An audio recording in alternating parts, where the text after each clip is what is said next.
I see you got dressed, says Mrs. Lake. She smells like my Nana used to, like baby powder and flower-scented butter. My Nana probably smells a lot different now. I imagine she smells more moldy and rotten, 'cause she's dead. She had an aneurysm. That's where a vein pops and all the blood leaks out inside you. In Nana's case, the vein was in her brain. It might not have killed her, but she was mowing the lawn at the time, and she kind of went, "Urgh," and the rider mower went into the pool. I don't actually go around imagining how my Nana smells. That was really dark, and dark thoughts creep into my head a lot. I want to bang my head on a wall and shake all the dark thoughts out. They're like termites in my brain, eating my brain stuff and pooping dark thoughts. Maybe chewing on my brain veins so I have an aneurysm like Nana. I knew she was going to die too. I dreamed of her the night before. I remember I sat up in bed and there was Nana. She was wet and pale and floating in the middle of my room.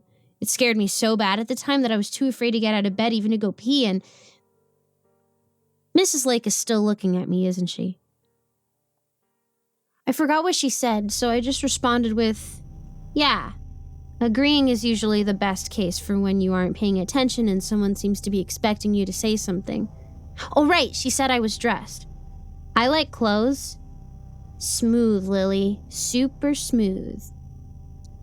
Fantastic. Well, guess what? I made waffles for breakfast. She says it like it's really exciting news, like the circus is coming to town or she just won the Powerball lotto. She puts a plate of waffles on the table and goes back to the waffle iron. Meals are eaten in the kitchen. Mr. Lake says it's a smaller kitchen than they used to have in their old house, but that got burned down by Meredith, whose ghost is now stuffed in the toy cat under my arm. Yum. I don't like waffles. Pancakes are better. Neither's as exciting as the circus, though. My dad used to make pancakes every Sunday morning. He made special pancakes that tasted better than the other pancakes. I asked him what the secret was once, and he said the secret ingredient was spit, but I'm pretty sure he was kidding. At least I hope so. Maybe I'll ask him when I seance him. I was going to sneak out last night and try again at the old house, but things got kind of weird, so I gotta go get some items from the old house today instead. Speaking of things that got weird, Meredith chirps in my armpit. Oh my gosh! Your mom sounds like my foster mom. I shush her. Mrs. Lake turns around. Did you say something, Lily? I still don't know if other people can hear Meredith. I'm sure they can probably see it when she wiggles around, though, so I told her with absolutely no ifs, ands, or buts that she could not move unless I said it was safe. The last thing we need is people freaking out and calling a priest and he exorcises her like they do in movies. I said, yum. Mrs. Lake gives me that look adults always give kids when they're trying to read their minds. They call it scrutinizing. She is scrutinizing me. I call it scrunchy face because it's often followed by them scrunching up their faces, twisting their mouths, and saying something like, Yeah, exactly. Are you feeling okay? She asks. You didn't catch anything from the other night sleeping out in the cold, did you? How would I know? I'm 11, not a doctor. I'm fine. I am fine. Except, of course, I killed my parents and one of my best friends, then trapped her ghost in an ugly cat doll, and my personal angel isn't talking to me. Oh, and someone is apparently killing girls who look like me, or at least one girl. I'm fine except for that. And my nose itches. But that always itches. I scratch it. That's better. To show her that I'm fine, I eat the waffles. Ugh. They taste eggy, even through butter and syrup. Meredith squirms in my armpit. It tickles. I squeeze her to remind her not to wiggle. Mrs. Lake goes on about her morning routine. This involves rearranging all the boxes of tea in the pantry. She likes them in alphabetical order. In the evening, Mr. Lake comes home and resorts them, separating the herbal and non-herbal teas. Mr. Lake prefers non-herbal tea because it has caffeine in it. They have this weird, silent war over the arrangement of teas. As I shove eggy waffles in my waffle hole, I sense that Mrs. Lake is about to drop a frying pan on her foot because the handle is greasy. She's not going to break any toes at least, but it's going to bruise, and she's going to say some bad words and go sit in the living room and watch a soap opera with her foot propped up with ice on it. I consider warning her. Mrs. Lake? Yes, dear? She stops sorting teas for a moment. She's got a dozen boxes all laid out on the counter where she likes to alphabetize them. And there's the frying pan on the stove where Mr. Lake left it after cooking himself some bacon. I see her eyeing it. She hates it when he leaves dirty dishes out. But she likes soap operas. Nothing, never mind. She'll enjoy sitting with her foot up. It'll only hurt for a moment. It's not worth the hassle of telling her and then explaining myself again. Last time she went and prayed for me. She's a teeny bit religious, not enough to go to church on a Sunday or believe there's an angel in my doll, but enough to think maybe my visions might be coming from Satan or demons or something. Mr. Lake isn't religious, so she doesn't ever say it out loud. I'm gonna go for a walk. She scrunchy faces me again. I wish she'd stop that. Why don't I go with you? She doesn't look at what she's doing when she reaches for the frying pan. Here we go. I watch as she picks up the pan, turns, and it slips out of her grip right over her foot. Mrs. Lake swears like someone who was taught swears wrong. Fudge is not a swear. Shoot is not a swear. Fudging shoot doesn't even make sense. 5 minutes later, she's on the couch with her ice pack and watching the show she likes.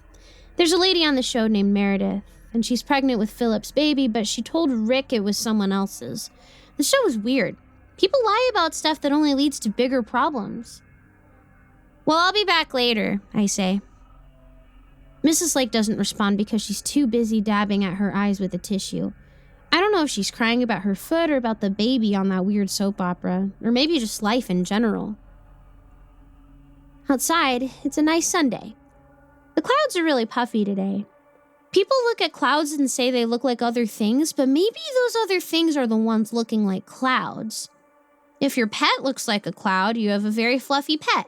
And if your house looks like a cloud, well, maybe you're a giant. Giants live in clouds. That's not actually true, but people thought it was once and wrote stories about magic beans and giants and gooses that laid gold eggs. And Pasher used to say some of the old stories are actually true. He also said some used to be true but aren't anymore.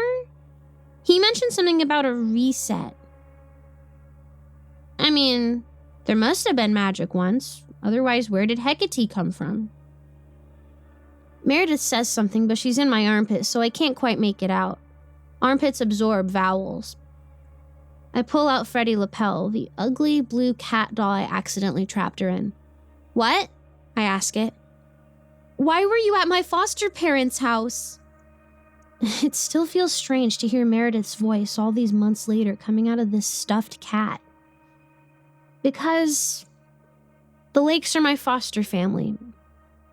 I'm an orphan now. She died at the same time as my parents. I guess their souls didn't run into each other as they were going wherever it is they go. My parents died the night we came back from the Vale when my house collapsed. Oh no! The doll cries. Its arms wiggle, and for a moment they look like they're bending inward, as if to reach out and hug me. Oh God, please don't hug me. It'll look so weird if anybody drives by and sees this toy hugging me. A car drives by, but I don't think the driver was too focused on the little girl standing on the sidewalk with an ugly blue wiggling cat doll. Lily, I'm so sorry. She makes little sob sounds. Yeah, well, I don't really want to talk about it. I guess we're twins now. Meredith doesn't say anything, just makes those little sobs for a moment. I guess it's not funny to remind her that her parents also died. I should have thought more about making a joke like that about death with a dead person. After she stops, we walk across town. It's actually a city, but I've been in other cities, and this city feels like a town to me. Towns are baby cities. Villages are baby towns. I don't know what baby villages are. Meredith starts to sing Frere Jacques at one point, but I quickly shush her. Let's not start with the creepy doll singing nursery rhymes, please. A car starts to pass us as we walk down Overlook Avenue, but then it pulls over in front of me. I get ready to run if it's a killer. You can't always tell if it's a killer, though. Some make it obvious by wearing gloves with scissor fingers or creepy Halloween masks in the middle of April, and some wear hockey masks. If I was a killer who wore a hockey mask, I'd join a hockey team so I could easily hide afterward. That's why I never went to hockey games with my dad. I told him I was certain that there was a hockey killer hiding among them. Mom said I wasn't allowed to stay up late with him on weekends watching movies on TV anymore. The car that pulls up does not contain a hockey killer. It's a brown car with tan stripes and Detective Guthrie is driving it. It's his unmarked police car. The only thing he murders are cans of soda and maybe a serial killer or two. Heading toward trouble, Lily? He asks in his detective voice. What? No. I don't look at him. I just keep walking. He slowly follows beside me in his unmarked police car. If I don't stop, he's probably going to run over a person on a bicycle or something. And then he'd probably say it was my fault that I didn't warn him he was going to do it. So I stop and I look at him. I use my best annoyed face. I learned it from my brother Roger. Everything in the world annoyed Roger. What do you want? Are you following me? I gasp. Are you using me as bait? I stare at him. You have no idea how hard I can stare, sir. Your son and all your future grandchildren are going to feel this stare. I'm just passing by. What's with the new doll? He nods at Freddie Lapel.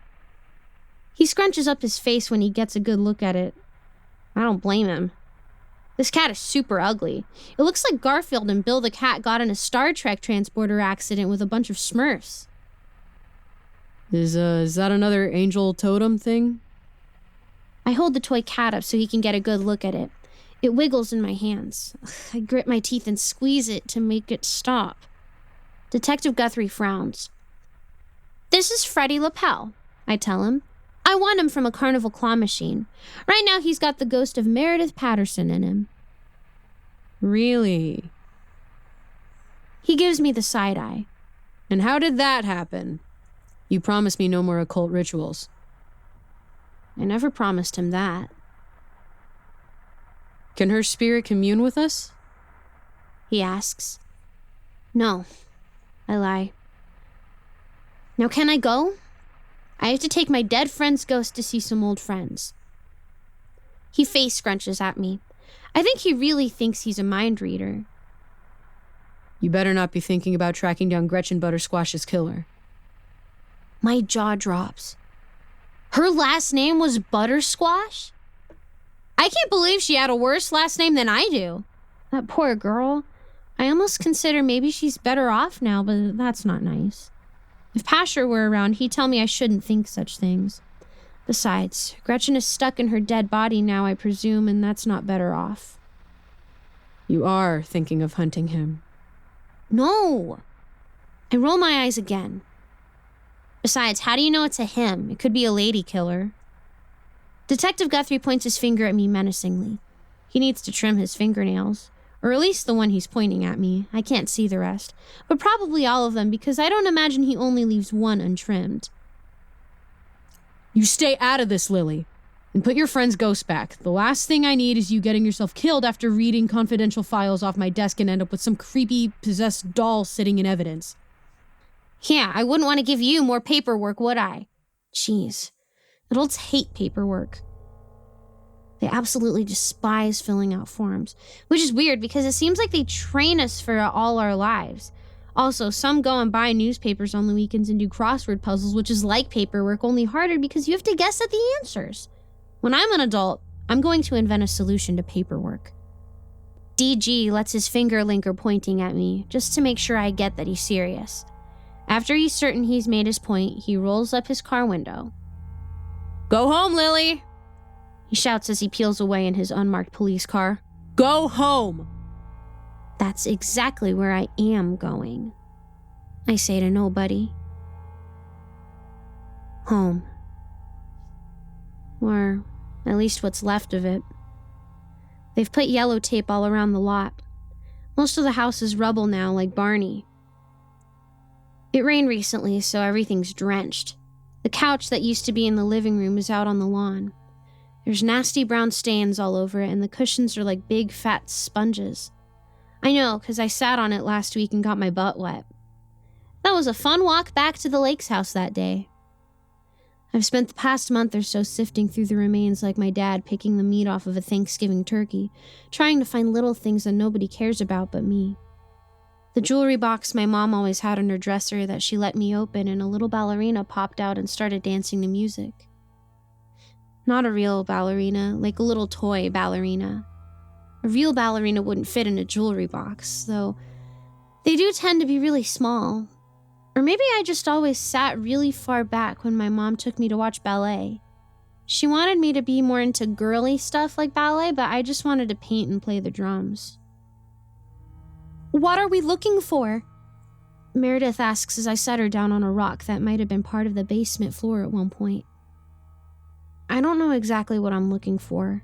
Something important to one or both of my parents. I just don't know what those might be. Maybe a guitar pick for my dad, or my mom's briefcase where she kept all her important executive paperwork. Okay, my mom was probably the one person in the world who loved paperwork. If she were alive, I'd volunteer her to do Detective Guthrie's paperwork for him when I get murdered. Stop the dark thoughts, Lily. Shake out the brain termites. Okay. I lift up a small section of the upper hallway wall. I know it's upper hallway wall because it's got that ugly flowery wallpaper my mom put up when I was 6. I'm not super strong or nothing, it's just the walls are like a jigsaw puzzle now, and this bit is about the size of a cereal box. Underneath are a couple books I think belong to Roger. One is a book by some guy named Dale or Dole. It's hard to read the name now. It's about winning friends and influencing people that I can guarantee you he never read. I remember my mom bought it for him because she didn't like him always hanging with his friends Skeeter and Dustin. I don't think she understood you can't force your kids to have certain friends. You can only be a friend yourself. There's also a rusty yellow tin for something called Oceanic Cut Plug. It's got fishes and a boat painted on it. The lid is charred black and kind of jammed because it's all bent and the hinge part doesn't want to go, but I take it to the backyard and bang it on a rock until the lid comes off. Inside is a melted plastic baggie that's become glued to the little rolled up papers inside it. A birthday card from Grandpa Percy to Roger that says happy birthday and has a doggy wearing one of those pointy hats with a cake and a candle shaped like the number 2 on it. Some folded up note that is burned around the edges, a couple scorched trading cards with barely legible baseball stats on them, and one card in a hard plastic sleeve that's all covered with soot. Son of a bee. What is it? Meredith asks. I wipe my eyes as I toss the tin and the rest of its junk and rub the black soot off the card in the plastic sleeve with my thumb. Inside is one glossy foil Charizard. Oh, is that a Pokemon? Meredith asks. It's my... Wait, what? I look at the little blue cat doll. It's standing beside me on the grass. I had set her down by my foot, and now here she is standing there looking up at me. Freddie Lapel only has cheap-looking pair of plastic eyes with painted-on pupils, but they're pointed right at my hand holding the Charizard. Meredith, can you see? The doll turns and looks down at its stiff, stuffed arms and legs. Then points its plastic eyes back up at me. I can, she says. It's like looking through a kaleidoscope, but if I focus, I can kind of make things out. Oh, I can see you. You look surprised. This is too weird. Hey, someone says behind us. It scares the heebie-jeebies out of me. Fortunately, the heebie-jeebies is a non-vital organ because people lose it all the time and it just grows right back. We spin around. Yes, both of us. Although Meredith trips over her stiff little stuffed legs and falls over face first in the grass. I'm kind of grateful because it'd probably look weird if she just kept standing there. I half expect the person who snuck up on us to be Jamal, but it's not. It's some other boy I've never seen before. He's got blonde hair and dark blue eyes and a very serious expression on his face. He stands like a mini policeman. He looks at the little blue cat doll wiggling in the grass and then at me, and no dang it, he face scrunches. You're not supposed to be here. He points to the police tape. Maybe he is a mini policeman. This is my home, I tell him and cross my arms. If anybody is supposed to be here, it's me. He cocks his head like a dog. You live here? He looks around at the backyard, up at the tree house behind him where the house rubble is, then quickly eyes the wiggling doll again like he's more interested in it. Well, no, this is a pile of rubble, but it used to be a house. I gesture at the part of the couch sticking up on its side under what used to be the ceiling of the first floor and the floor of the second floor. That was a couch. I wave my hands at what's left of the walls. That was a living room. The blonde boy mini policeman kid rubs his chin exactly like Detective Guthrie always does. I'd almost think they were related, except DG has darker hair and eyes and everything else really. After a full minute of chin scratching and staring back at me, the boy nods grimly. You're the girl who sees things before they happen, aren't you? Lizzie Madlib. Ugh. I'm Lily Madwhip. I don't know why people can't get my name right. And yes, I see things before they happen. Who are you? You shouldn't be past the police tape either. Blondie raises his arms like he's presenting himself to me and Freddie Lapel and all the squirrels and other forest animals probably watching from the woods behind us. I'm David. He pauses and looks around again. Did he forget his last name? Clark. David Clark. He looks like he could be a couple years older than me. Did we go to school together at some point? He doesn't seem familiar. I don't know you, Davy. David. He corrects me. And my mom and me just moved into the greenhouse down the street on Manners Avenue. I know that house. It's got bushes so thick and tall, they're better than any of the fencing at keeping little prying eyes out. I thought the Donovans lived there. David shrugs. I don't know who used to live there. My mom says the value of houses in this neighborhood have plummeted since this one exploded. He looks around at the wreckage. Was it a bomb? Before I can answer, he looks at Meredith wiggling in the grass. What is that, a robot? I think fast. Yes. No, that's not enough. It's like a Teddy Ruxpin. Oh. He keeps watching Meredith try to get up in her little blue stuffed cat toy body. Cool. I pick Meredith up and stick her in my armpit before she can say anything. Her wiggles tickle, so I squeeze my arm against my side to pinch her in place. The legs kick little kicks at the air, and she something about What's its name? David Clark asks me. I start to open my mouth to tell him Freddie Lapel with the ghost of my friend Meredith inside, but I feel suddenly really self-conscious. I just met him, and first impressions are important, my mom always said. Do you want him to think you're crazy or a freak right off the bat? No, you don't. He'll figure that out with time. But for now, don't be weird, Lily. Pasher. I lie. That's not weird, right? He just nods and keeps looking at the flailing cat legs sticking out of my armpit while reaching around behind him to scratch his back. Then something catches his attention and he quickly looks away. I let out a long breath I didn't even realize I was holding. When he looks back, his expression is normal. Maybe he's easily distracted by squirrels or something, like a dog. I know it's silly having a stuffed animal, I start to say. He just stares at me. I can't look away from his eyes. They're like those blue gems. What are they called? Sapphires. His eyes are like the color of sapphires. No, it's not silly. I've got a stuffed rabbit named Fur back home. He glances down the street. He looks like he's about to say something else, but then his mouth locks up. He stares off into space for a moment. Hey, I should get going. My mom made me take the trash out and probably thinks I got eaten by Oscar the Grouch or something. Okay, I'll see you. He doesn't even let me finish. He just runs off, stopping to dramatically look both ways and make sure nobody spotted him before disappearing around the side of the house. Or rather, around the side of what's left of the house. What a strange person. There's movement up in the sky out of the corner of my eye, and I glance at it. It's just Jamal watching from his bedroom window. He waves at me. I wave back. He smiles briefly, then disappears from the window. I wonder how long he'd been there. Did he see me talking to Meredith before David Clark showed up? Oh, right, Meredith. I pull her out of my armpit.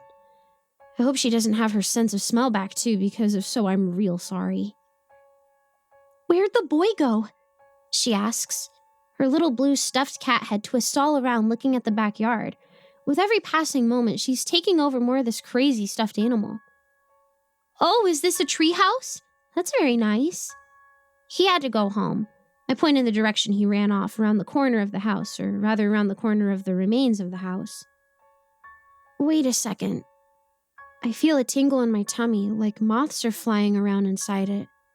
No, it's not love. I know what you're thinking. It's dread. Can you see the sidewalk from here?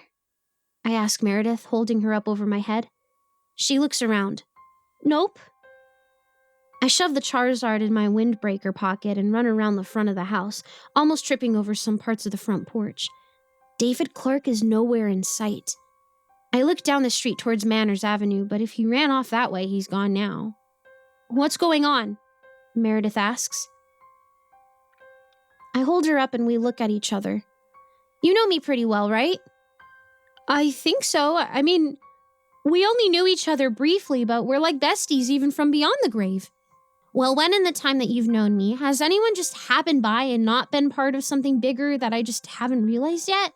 You, Felix, Lisa Welch and her crew of jerk girls, Officer Flowers, Hecate, Ono, Snakebutt, Ambrose Pierce? I don't know who half of those people are.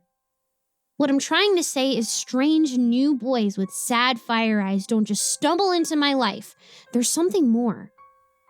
Sad fire eyes? Meredith's little plastic eyes go wide. Oh, Lily likes the new boy. No, that's not... What? Look, I'm gonna stuff you in my armpit again if you don't start taking this seriously. Don't you want to get back to your mom and dad in heaven or wherever it is you were? Do you want to be trapped in this toy doll forever, or at least until some old, wrinkly priest exorcises you? She wiggles in my hands and waves her tiny arms. This is kind of fun at the moment, but yes, I do want to see my parents again. Let's go hunt down that boy for some reason. Track, I correct her.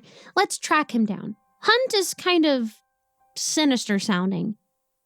Sorry, track. And I'll tell you why we're tracking him down. It's because you can't see the backyard from the sidewalk. Meredith blinks her little plastic eyes. So what? So how did he know I was back there? He either was following me or he went back there for some other reason and just happened to run into me. Oh, it's a mystery. And I don't like mysteries. Not in real life, anyway. Scooby-Doo mysteries are fun. Murder, She Wrote mysteries are fun. Mysteries involving me are not fun. If my life were a TV show, I would watch it, but not want to live it. Together, we head down to Manners Avenue, where David Clark said he was living in the green house that used to belong to the Donovans. I see one of my old neighbors peeking out from behind a curtain as I walk past her house. She's got a phone in her hand. I hope she's not calling Detective Guthrie. I don't want to go to the police station again. Just the thought of that makes me speed up my walking. The Donovans. Meredith reads off the mailbox as we approach the greenhouse. Who are they? Some old people. I think they're like 50 or 50-100. I pause on the sidewalk up to the front door. Maybe they just haven't taken the old names off the mailbox yet. Remember, do not move or talk in front of anyone else. You're just a doll. We'll both be in trouble if anyone else finds out about you. The house looks dark. Like nobody's home dark. And there's no car in the driveway, but maybe David Clark's mom doesn't drive a car. There are buses after all. Or maybe she works from home. Or maybe she's currently unemployed. But then how could they afford a house like this? Maybe she's like my mom was and she executes people for a living. Maybe if I bother her by ringing the doorbell, she'll execute me. I don't want to get executed for ringing a doorbell. Before I can decide either way, it suddenly gets really dark and stuffy like the inside of a bag. Oh, that's because someone just put a bag over my head. I didn't even hear anyone coming up behind me. Hey! I screech, tearing at the bag. It's made of cloth and doesn't rip. I can breathe through whatever it's made of, though. Oh God, it's the Gretchen Buttersquash murderer. I just know it. I scream! It sounds loud inside the bag, but maybe it's not as loud outside. Whoever it is behind me kicks me hard in the back with the flat of their foot. I can't see the ground coming, but I know it is. I feel the concrete of the sidewalk scrape my hands and a hard crack as I hit my head. It hurts a lot and my head instantly starts throbbing, but I've had broken ribs and got my face slashed with a knife before, so in the grand scheme of injuries, it's nothing I can't handle with a good curl up and cry. Which is what I do. I can't believe I'm going to die here on the sidewalk in front of the Clark or Donovan household. But I don't. The person who bagged my head like a grocery and kicked me in the back doesn't do anything else. Are they standing over me? I don't hear them breathing. I hear a car drive off somewhere down the road. Did the driver see what's happening? I lay there in the fetal position and sob. A minute goes by of no other kicking or bagging of body parts. I'm not even stabbed once. I don't die. Eventually, I uncurl and pull the bag off my head. It's brown and burlap-ish, with a stenciled picture of a peanut on it. I have no idea why the head bagger put it over my head and kicked me in the back. It seems like a random act of violence. Maybe Mr. Donovan saw me walking up to his house and didn't want me to blow it up like I blew up my own house. Except Mr. Donovan is like 50 or 100 years old and couldn't kick anyone in the back without probably breaking his hip. Nobody else is around, and I mean nobody. I'm all alone. No hockey mask killer, no buttersquash stabber, no Freddie Lapel.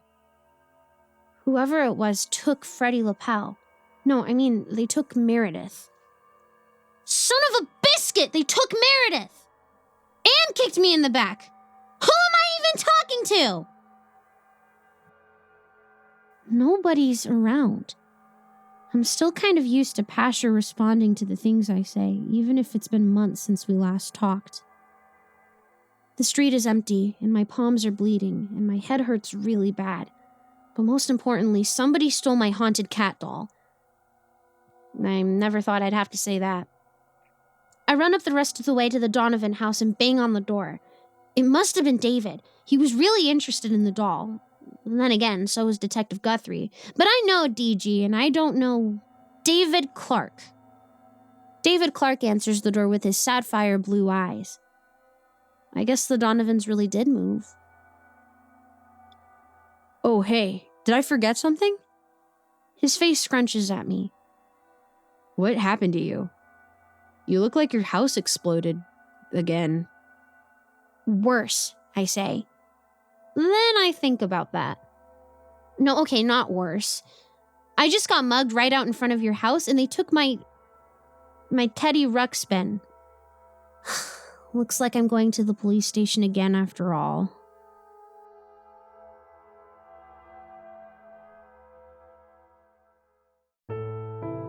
Good evening, kids. It's me, MrCreepyPasta, and I wanted to tell you thank you so much for watching tonight's video, or listening to tonight's podcast, or however you hear tonight's story. If you guys are listening on YouTube, then I really appreciate it. I appreciate the likes, the comments, and the subs. If you guys are listening on Spotify, I appreciate the follow or the sub.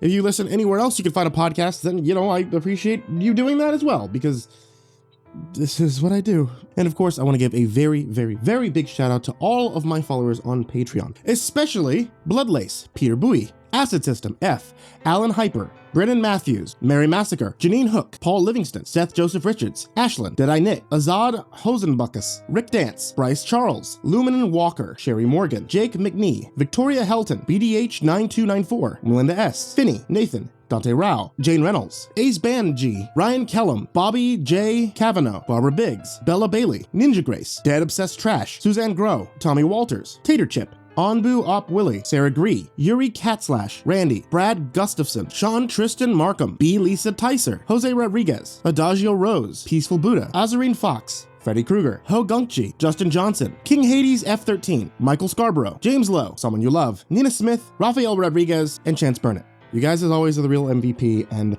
I can't thank you enough for helping me get to where I am now and, generally keeping me alive. So thank you all so much for supporting on Patreon. Thank you everybody in the description for supporting on Patreon. And thank you everybody out there who's listening and watching somewhere across the many reaches of the internet. Have a good night and sweet dreams.